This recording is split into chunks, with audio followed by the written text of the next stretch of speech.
Muy buenas noches, querida iglesia. Hola. Qué gusto es estar con ustedes en este servicio del día sábado. Ha iniciado, parece, el calor. Hoy ha sido un día caluroso. ¿Cuántos son del Team Calor? Sí, bueno, ya llegó su momento de disfrutar. Lo único es que la Semana Santa no estuvo tan calurosa, ¿verdad? Hasta llovió.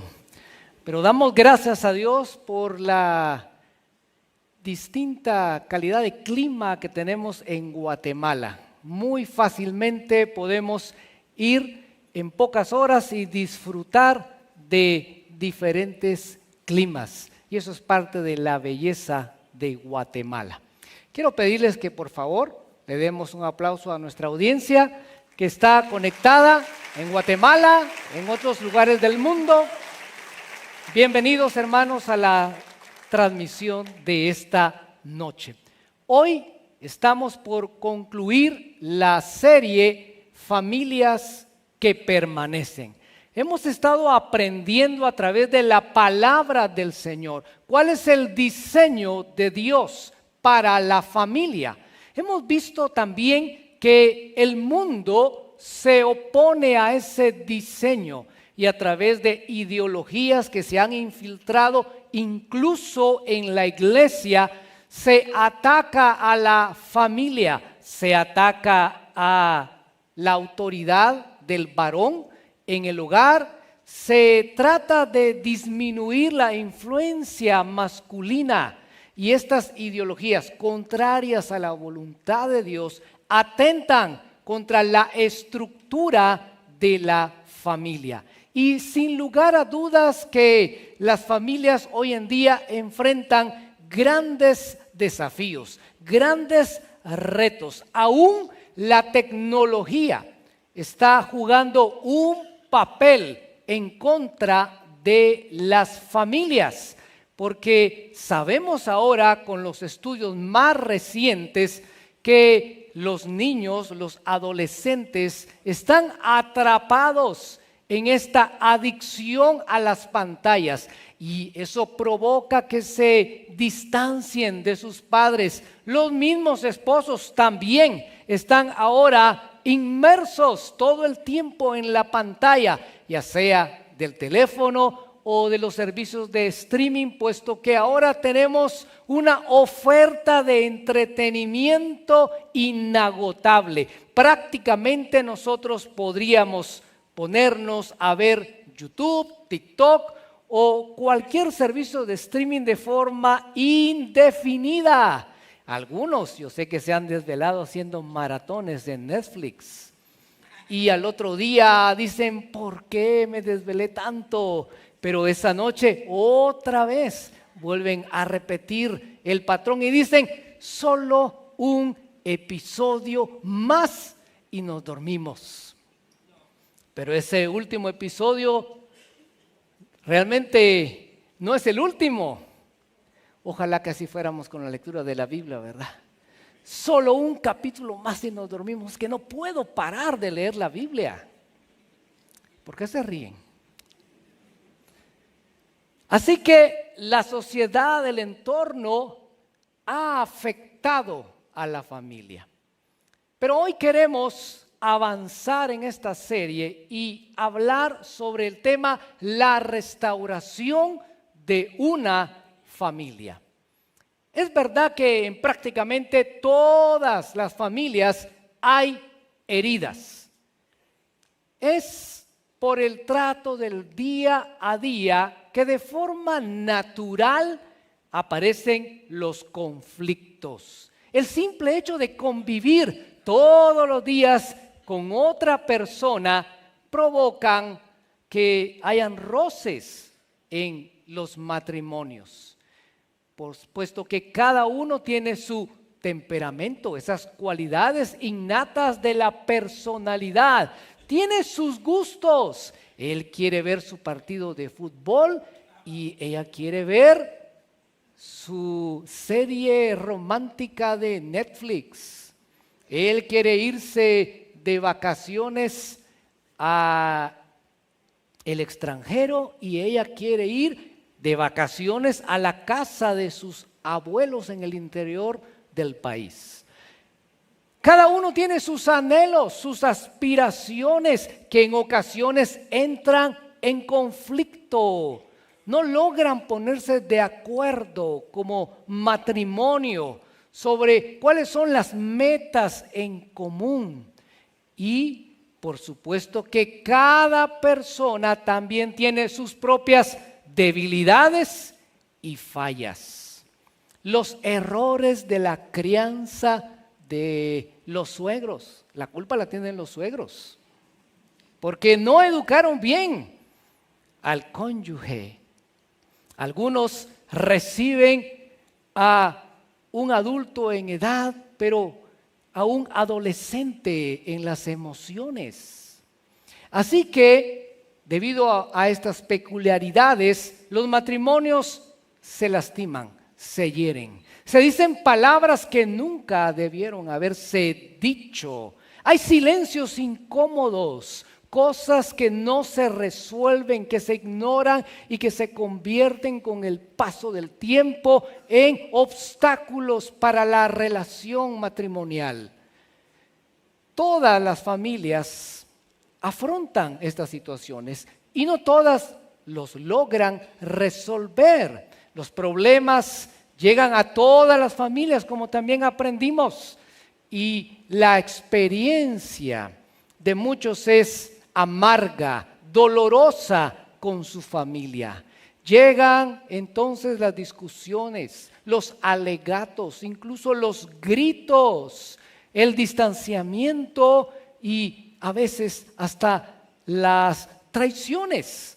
Esto provoca que se destrocen las promesas que se dijeron frente al altar y que se evapore ese sueño de un amor ideal. Algunos hijos también han tenido que experimentar maltrato, incluso abuso. Han tenido que lidiar con las carencias de carácter de sus padres y se las han tenido que arreglar con una familia que está en caos y que se cae a pedazos. Y cuando crecen, estos hijos deciden, ya sea por rebeldía o por protección, alejarse. Posiblemente esa sea la historia de muchos acá. Algunos han tenido experiencias realmente traumáticas, otros están en medio de situaciones matrimoniales muy difíciles, de conflictos familiares con los hijos, con la familia política. ¿Qué ofrece la Biblia para resolver esos problemas? ¿Qué nos dice la palabra de Dios para lograr la restauración de nuestra familia? Porque la buena noticia es que sí hay respuesta en la palabra de Dios. Así que hoy vamos a explorar lo que la Biblia nos enseña de cómo podemos nosotros comenzar un proceso de restauración en nuestro matrimonio, en nuestro hogar, en nuestra familia. Acompáñenme a leer, por favor, Colosenses, capítulo número 3, versos 13 y 14. Y el primer punto para iniciar un proceso de restauración es perdonar para poder sanar. Si usted está tomando nota, bueno, apunte. Primer punto, perdonar para poder sanar. Dice así Colosenses 3:13. De modo que se toleren unos a otros y se perdonen si alguno tiene queja contra otro. Así como el Señor los perdonó, perdonen también ustedes. Por encima de todo, vístanse de amor, que es el vínculo perfecto. Notemos lo que Pablo dice. Si alguno tiene queja contra otro. Es posible que sí, con toda razón usted tenga alguna queja contra el que está sentado a su lado. Se le olvidó el aniversario de boda. Se le olvidó el cumpleaños de la suegra. Se le olvidó pagar alguna cuenta pendiente. O hizo algo más grave, una ofensa, palabras hirientes, palabras denigrantes, quizás incluso maltrato físico. Es posible que sí tengamos justificadamente queja contra otro. Así que Pablo está consciente de que en las relaciones interpersonales, en las relaciones familiares, podemos tener queja de uno contra el otro. Quizás sí, justificadamente nos sentimos enojados, molestos, traicionados, decepcionados por la otra persona. Y ese sentimiento está bien, es parte del mecanismo de defensa o autoprotección que Dios nos dejó para que no nos lastimen indefinidamente. Cuando alguien nos hiere, nos lastima, nos afrenta, hay algo en nosotros que nos dice: esto no está bien. Y esa emoción Dios la dejó para que no seamos lastimados de forma indefinida. Así que es importante reconocer cuando hemos sido heridos. No se trata de ignorar lo que pasó. Cuando la Biblia habla sobre el perdón, no está hablando de que ignoremos la ofensa que la otra persona hizo contra nosotros. No se trata de hacer como que nada pasó. Y si la confianza se rompió, no significa que de forma inmediata yo voy a lograr confiar nuevamente en la otra persona. Sin embargo, el perdón es el prerequisito indispensable para la reconciliación, para la restauración. Si no hay perdón, es imposible dar el siguiente paso. El perdón es esencial. Es esencial para sanar nuestro corazón y evitar que el rencor nos envenene. Porque cuando no perdonamos es como una herida que se ha infectado. Y cuando tenemos una herida física, no sé si usted se ha dado cuenta, pero pareciera como que todo va a dar a esa herida. Si usted se lastimó el dedo pequeño del pie, ¿qué pasa? Usted se anda topando a cada rato y le duele ese dedo. Y pareciera como que ahora todo se dirige contra su dedo pequeñito. Pero lo que ha cambiado no es lo externo, sino es lo interno. Y cuando alguien nos ha lastimado, por eso es que sobrereaccionamos. Cualquier comentario, cualquier mirada, cualquier gesto nos molesta porque estamos heridos. Así que las heridas se deben de tratar, no se deben ignorar, porque las heridas que se ignoran se infectan. Y entonces aparece en el alma de la persona la amargura, el rencor, el resentimiento. Y eso es muy peligroso para la vida de la persona, porque la Biblia dice que la raíz de amargura contamina a otros. Se nota cuando alguien está amargado. Se le ve en el rostro. Su mirada es agresiva porque está lastimado, porque está herido. ¿Cuál es la respuesta bíblica a la ofensa? La respuesta bíblica es el perdón. ¿Cuál es la respuesta bíblica? El perdón. El perdón es la decisión que yo tomo de perdonar la deuda que la otra persona ha adquirido conmigo porque me defraudó, me falló, me traicionó, me humilló.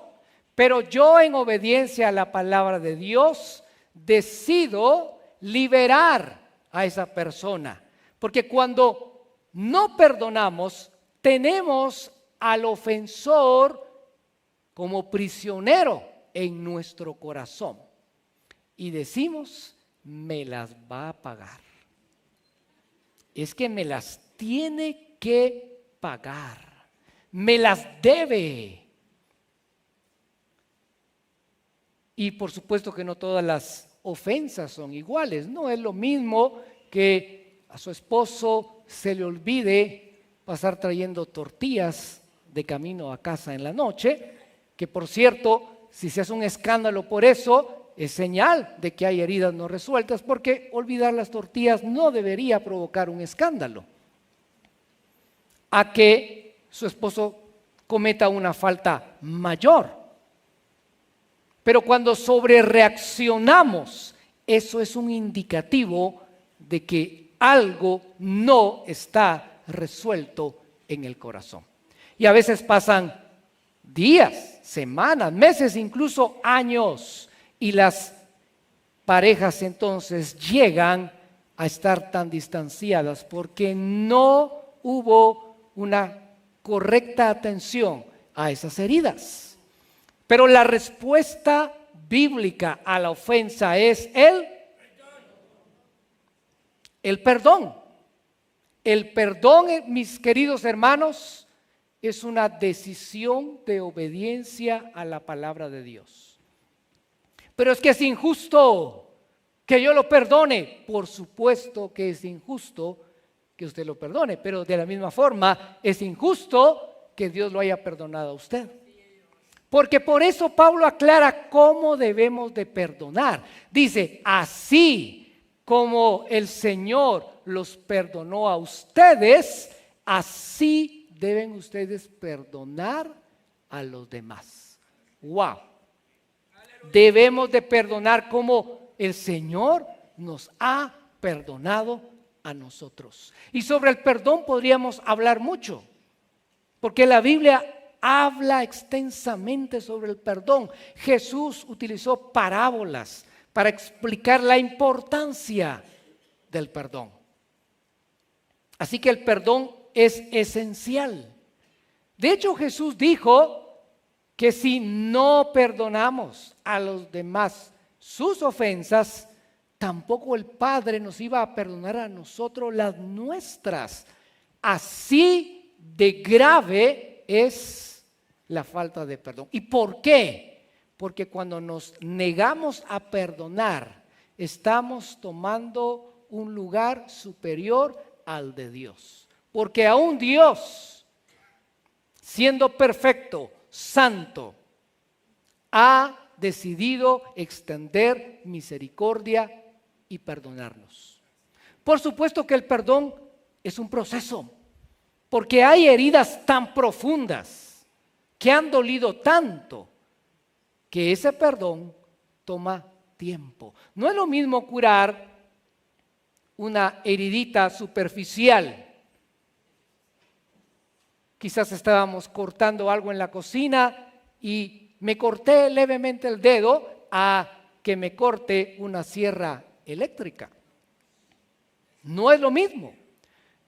Pero la solución bíblica siempre va a ser el perdón. Y debemos de perdonar para iniciar el proceso de sanidad que Dios ofrece. El Salmo 147, verso 3, dice: restaura a los de corazón quebrantado y cubre con vendas sus heridas. Así que si usted quiere que el Señor pueda hacer la obra de restauración y de sanidad en su corazón, usted debe de perdonar.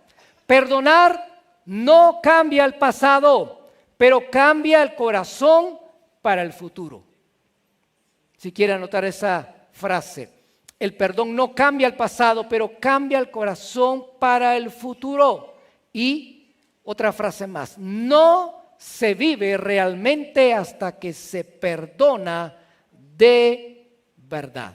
El perdón abre entonces la puerta para la sanidad que Dios ofrece. El perdón nos devuelve la paz, el gozo, la capacidad de amar de nuevo y la oportunidad de empezar otra vez. Aquello que parece roto en nuestras manos y que parece roto de forma irremediable en las manos de Dios puede ser restaurado, porque Él es experto en restaurar vidas, familias y matrimonios para su gloria. Eso es lo que Dios se especializa en hacer. Cuando yo ya perdoné, entonces puedo tomar el siguiente paso, que es volver a empezar. Volver a empezar.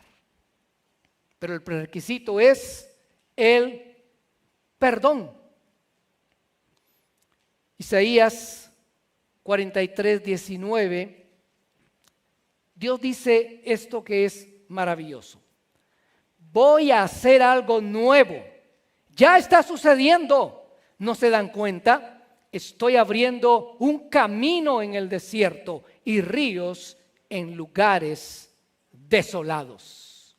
Dios sí puede transformar un hogar completamente, porque Él puede hacer cosas nuevas. Quizás nos hemos acostumbrado a vivir a medias en nuestra familia.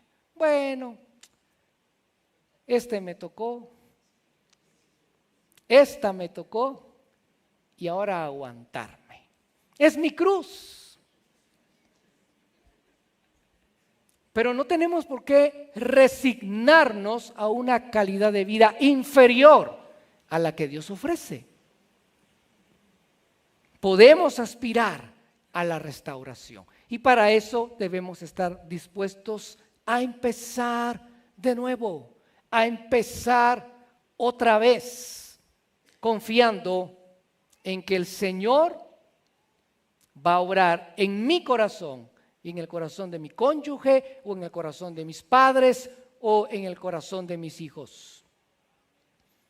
Romanos capítulo 12, verso 18. Dice, si es posible y en cuanto dependa de ustedes, vivan en paz con todos. Así que debemos estar dispuestos para volver a empezar a dar el primer paso. En lo que dependa de ustedes, estén en paz. La reconciliación, la restauración puede iniciar con alguien que esté dispuesto a dar el primer paso, a dejar el orgullo de lado y decir, voy a perdonar o voy a pedir perdón. Pero alguien debe de estar dispuesto a romper el ciclo de la ofensa y de la venganza y dar lugar a la gracia de Dios para sanar el corazón, el alma y los recuerdos de la familia. Sí se puede, pero alguien debe estar dispuesto a dar el primer paso. Y podríamos pensar, pero si yo doy el primer paso estoy mostrando debilidad. No, si usted da el primer paso está demostrando madurez y obediencia a Dios.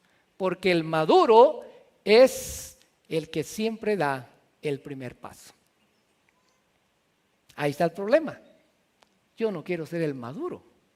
Quiero ser el inmaduro, el que hace pucheros, el que cierra la puerta y no abre, el que deja tirado el anillo de bodas, el que agarra el carro y se va. El maduro espiritualmente es el que está dispuesto a dar el primer paso, imitando a Dios, quien dio el primer paso para reconciliarnos consigo mismo. Así que, para volver a empezar, debo estar dispuesto a dar el primer paso. También debo estar dispuesto a no repetir el pasado. 2 Corintios 5:17 dice: por lo tanto, si alguno está en Cristo, es una nueva creación. Lo viejo ha pasado, ha llegado ya lo nuevo. Es esencial no repetir los errores del pasado. Si usted tiene dificultades para romper con hábitos y patrones de conducta perjudiciales, puede participar de los grupos de libertad, puede participar del curso de resolución de conflictos, que son herramientas que la iglesia provee para apoyarnos en nuestras áreas débiles. Le pregunto, si usted ve que alguien se está ahogando en el mar, ¿qué hace? Le pide ayuda a un salvavidas que vaya y rescate a esa persona. ¿Qué pasa si es usted el que se está ahogando? Usted quiere que haya un salvavidas, necesita de un tercero. En ocasiones nos estamos ahogando en situaciones muy complicadas, pero no queremos pedir ayuda por nuestro orgullo. Quizás necesitamos de alguien que llegue, que sepa qué hacer en esa situación. Así que pedir ayuda no es de débiles, es de sabios. Si yo me estoy ahogando, en ese momento ya es muy tarde para aprender a nadar. A mí no me sirve, si me estoy ahogando, que alguien me grite: mueve las piernas, mueve los brazos. Me voy a ahogar primero. ¿Qué necesita usted si se está ahogando? Pida ayuda. Si asiste a una célula, apóyese con sus líderes. La iglesia provee de una comunidad segura para encontrar consejo, para encontrar sabiduría, para encontrar esperanza en las situaciones que estamos afrontando. Esa nueva vida que acabamos de leer en 2 Corintios 5:17 implica que debo de vivir de acuerdo con la palabra de Dios. Por eso, en el cierre de este mensaje vamos a leer Efesios capítulo 5, verso 1 al 20.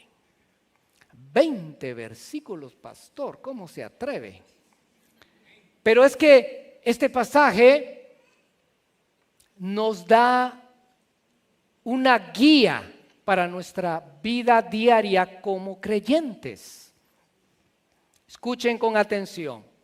Si puede seguir la lectura, yo voy a leer la Nueva Versión Internacional. Dice: por tanto, imiten a Dios como hijos muy amados y lleven una vida de amor, así como Cristo nos amó y se entregó por nosotros como ofrenda y sacrificio fragante para Dios.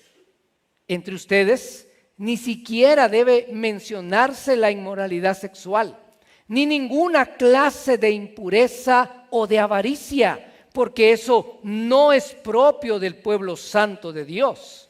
Tampoco debe haber palabras indecentes, conversaciones necias, ni chistes groseros, todo lo cual está fuera de lugar. Haya más bien acción de gracias, porque pueden estar seguros de que nadie que sea inmoral o impuro o avaro, es decir, idólatra, tendrá herencia en el reino de Cristo y de Dios. Que nadie los engañe con argumentaciones vanas, porque por esto viene el castigo de Dios sobre los que viven en la desobediencia.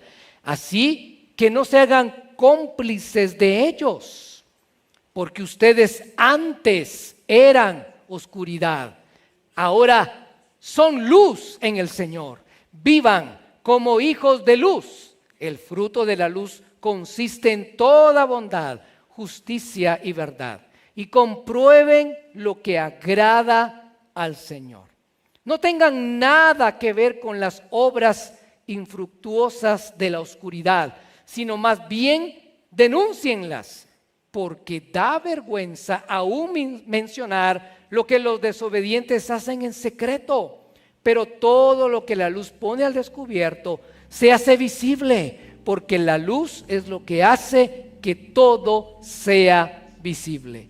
Por eso dice: despiértate, tú que duermes, levántate de entre los muertos y te alumbrará Cristo. Así que tengan cuidado de su manera de vivir.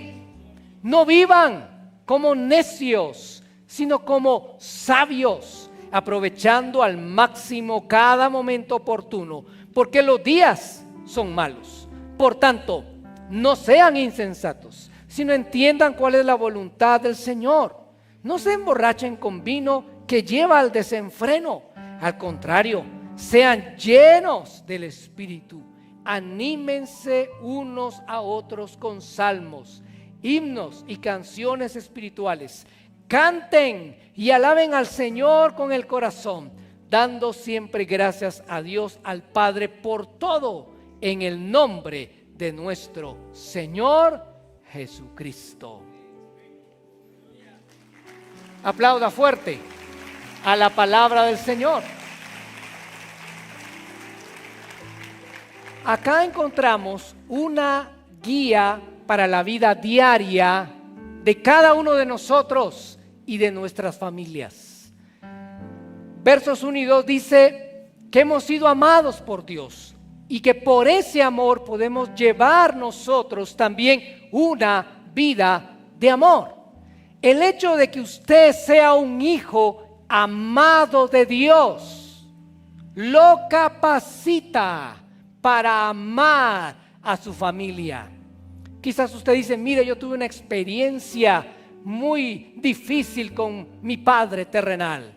Era un padre que no expresaba amor, que nunca me abrazó, que nunca me motivó. La buena noticia es que usted ahora es un hijo amado del Padre Celestial, y por ese amor usted puede dar amor a los demás, porque usted ha sido amado de la forma más extraordinaria que alguien puede ser amado, porque Dios entregó la vida de su Hijo para salvarlo a usted. Así que usted ya no está sediento de amor, porque ya ha sido amado de la forma más profunda a través del amor de Dios. Ningún ser humano le va a poder amar como Dios le ha amado. Los que son jovencitos, yo sé que ahorita dicen: no, pastor, es que el amor romántico es lo máximo. El amor de Dios es mejor que el amor humano. Es mejor porque es incondicional, porque es perfecto, porque es eterno y porque nos ha rescatado. Así que esa es la primera cosa que este pasaje nos enseña. De los versos 3 al 18 me enseña cómo debo de vivir. Me dice que me debo apartar del pecado y esforzarme por vivir en santidad con la ayuda del Espíritu Santo. Vean, todos los problemas familiares se originan en el pecado. Así que si yo me aparto del pecado, eso va a marcar una diferencia en mi hogar y en mi matrimonio. Alguien puede decir: pastor, ¿y qué pasa si solamente yo me aparto y mi mujer no se aparta? Viera que ella sigue viendo esas novelas, sigue escuchando música del mundo o viceversa. La buena noticia es que mayor es el que está con nosotros que el que está en el mundo. ¿Usted a quién le cree más? ¿A lo que dice la palabra de Dios o a lo que dice el mundo? A lo que dice la palabra de Dios, por supuesto. Así que usted puede confiar que si usted es obediente a Dios, eventualmente su cónyuge va a ser alcanzado también por la gracia del Señor. Porque esa es la promesa que tenemos. Y en un instante voy a leer la última porción de este sermón. Pero antes solo quiero terminar con esta guía de Efesios. Y de los versos 19 al 20 me enseña que debo de tener una vida devocional. Por eso habla de animarnos unos a otros con salmos, himnos y canciones espirituales, de cantar al Señor con el corazón, dando gracias a Él. Así que la vida devocional es esencial para que Dios pueda obrar en nuestra vida. Jesús dijo: yo soy la vid verdadera. Separados de mí, nada pueden hacer. Usted necesita estar conectado con la vid verdadera, que es Cristo. Usted necesita diariamente tener una vida devocional. ¿Qué significa eso?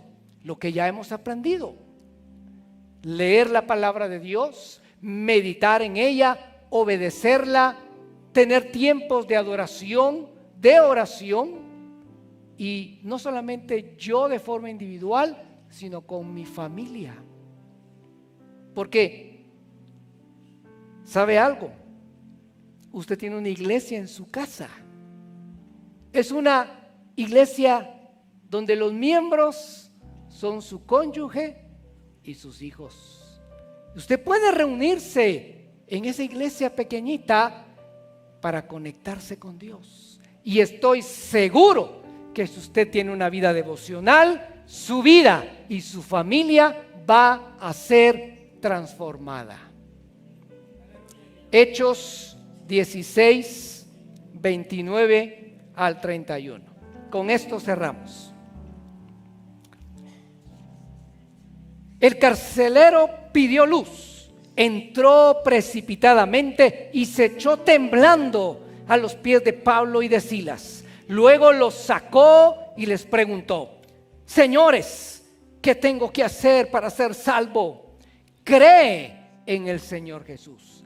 Así tú y tu familia serán salvos, contestaron.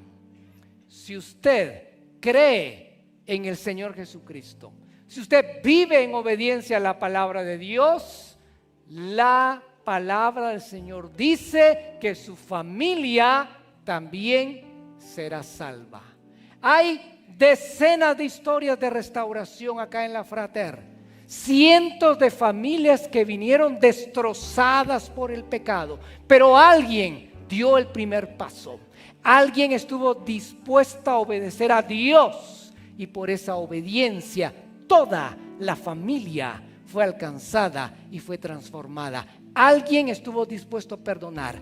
Alguien estuvo dispuesto a ceder. Y Dios restauró a esa familia. Lo hemos visto en el pasado y estoy seguro que lo seguiremos viendo. Que Dios restaura familias y las cambia por completo. Así que no tire la toalla.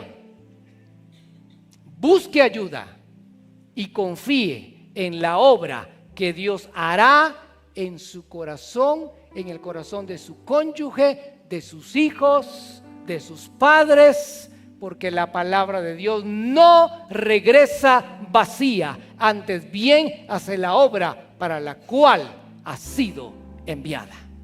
Yo confío en el poder de nuestro Señor. ¿Confía usted? Póngase de pie, por favor. Ya me pasé unos minutitos, pero aprendimos sobre el perdón, así que le pido perdón. Y vamos a hacer algo, y es orar por todas las familias de la iglesia. Yo le pido que si está hoy acá con su cónyuge, con sus padres, con sus familiares, por favor, abrácelos. Si tiene que pedir perdón, bueno, dele un anticipo y dígale: mi amor, perdóname. Después platico bien contigo, pero ahorita perdóname, por favor, porque Si no, el pastor nos va a ver que estamos haciéndonos caras.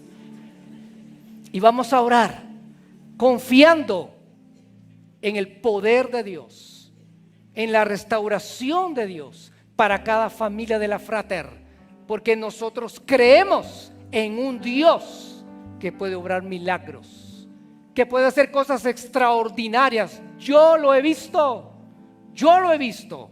cómo Dios transforma la vida de aquellas personas que se rinden ante Él. Cierre sus ojos y permítame orar por usted por un momento.